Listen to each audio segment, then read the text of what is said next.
Agora me diz uma coisa, como é que tá a sua pressão, hein? A hipertensão arterial ou pressão alta é uma doença crônica. Ela acontece quando os valores das pressões máxima e mínima são iguais ou ultrapassam assim os 14/9. A pressão alta faz com que o coração tenha que exercer um esforço muito maior do que o normal para fazer com que o sangue seja distribuído corretamente pelo corpo. Imagina correr o corpo todo com uma pressão bem maior, né? Como cansa, né, esse órgão. E é um dos principais fatores de risco para a ocorrência de acidente vascular cerebral, infarto, aneurisma arterial e também insuficiência renal e cardíaca. Mas quem vai explicar melhor para a gente é o cardiologista da CardioPrime, Dr. Sigmar Stark, que também é professor de cardiologia da FURB. Dr. Stark, seja bem-vindo, tudo bem? Boa tarde, Gisele. Deixa eu acrescentar alguma coisa a mais no seu conceito. Por favor. A pressão arterial, o conceito de hipertensão arterial é quando ela está acima de 140/90. Esses são os limites que a sociedade brasileira determina. Os americanos têm uma diferente. Mas, entretanto, ela precisa estar sempre acima. Não é todos nós que somos normotensos, que temos pressão arterial normal, em algum momento, no esforço físico, no estresse emocional, ou durante uma dor, a nossa pressão aumenta, mas depois ela volta ao normal. A diferença é que no hipertenso ela está sempre elevada. E ela não é somente fator de risco para insuficiência cardíaca, insuficiência renal, e acidente vascular cerebral, o AVC, o derrame.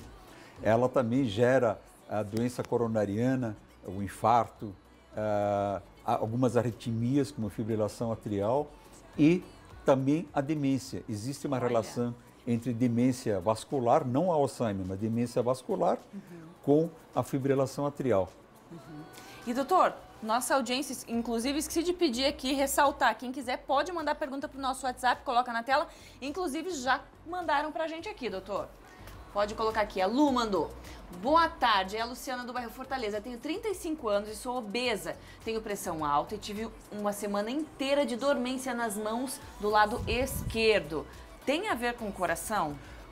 Provavelmente não, pela idade dela, embora ela seja hipertensa, poderia haver uma complicação cerebral. Entretanto, é uma idade ainda jovem e essa dormência deve ser por algum problema local relacionado à coluna cervical. Como ela refere que tem obesidade, esse tipo de problemas é maior nesse tipo de pessoas. Mais recorrente. Sim. Doutor, por que a hipertensão ela é considerada uma doença silenciosa e quais os riscos por isso? Veja alguns dados assustadores de hipertensão arterial. Existe no mundo em torno de 1 bilhão de hipertensos. No Brasil, o número de hipertensos deve chegar a próximo de 40 a 45 milhões de pessoas. 30% dos indivíduos com mais de 18 anos são hipertensos. Se nós pegarmos a população de 70, 80 anos, nós chegamos a 70%, 80% dos indivíduos são hipertensos. E ela é uma doença assintomática, ela não provoca nenhum tipo de sintoma. Ela provoca complicações. E por isso que ela é mais grave, porque se ela provocasse sintomas, isso geraria maior comprometimento com o tratamento, com o diagnóstico. Ela pode passar assintomáticas com décadas e décadas e de repente o indivíduo fez um AVC, fez um infarto, uma morte súbita. Por isso é importante estar sempre atento, né? Fazer exames, ficar de olho, porque afinal de contas, se ela é silenciosa, é a gente que tem que ir atrás e cuidar. Doutor Stark, obrigada por estar aqui com a gente, dar esse alerta para a população, porque afinal de contas é um risco que a gente não precisa correr se a gente cuidar da saúde. Muito obrigada. Tá, eu que agradeço a oportunidade. Conversei com o Dr. Stark, que é cardiologista da CardioPrime e também professor de cardiologia.